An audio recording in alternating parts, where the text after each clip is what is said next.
বুঝতে পারছেন যে এটা একটি বট গাছ, এতে কোনো সন্দেহ নেই।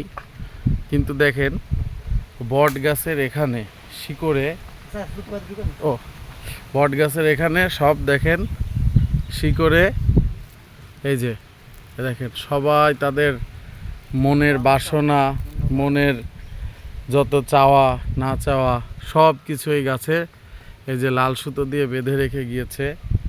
মানে সবাই মানত করছে, এখানে কি মানত করছে যারা করছে তারাই জানে। এটা একটা বট গাছ, এই যে সবাই মানে সব মানতের গাছ, এখানে মানত করে গিয়েছে যে সবাই।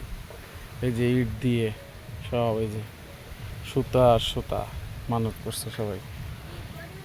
এই যে জায়গাটা, এখানে হিন্দু সম্প্রদায়, এরা খুব পবিত্র একটি জায়গা তাদের, তারা এখানে মানে। এবং এখানে এইভাবে সব পুরা গাছ চারিদিকে শুধু মানতের সুতা বাঁধা, শুধু মানতের সুতা বাঁধা। জিনিসটা খুব ইন্টারেস্টিং লাগলো। এই যে সব মানত, খুবই একটা ইন্টারেস্টিং একটা জিনিস, তাই ভিডিও করলাম, সকলকে দেখার সুযোগ করে দেওয়া হলো। ধন্যবাদ।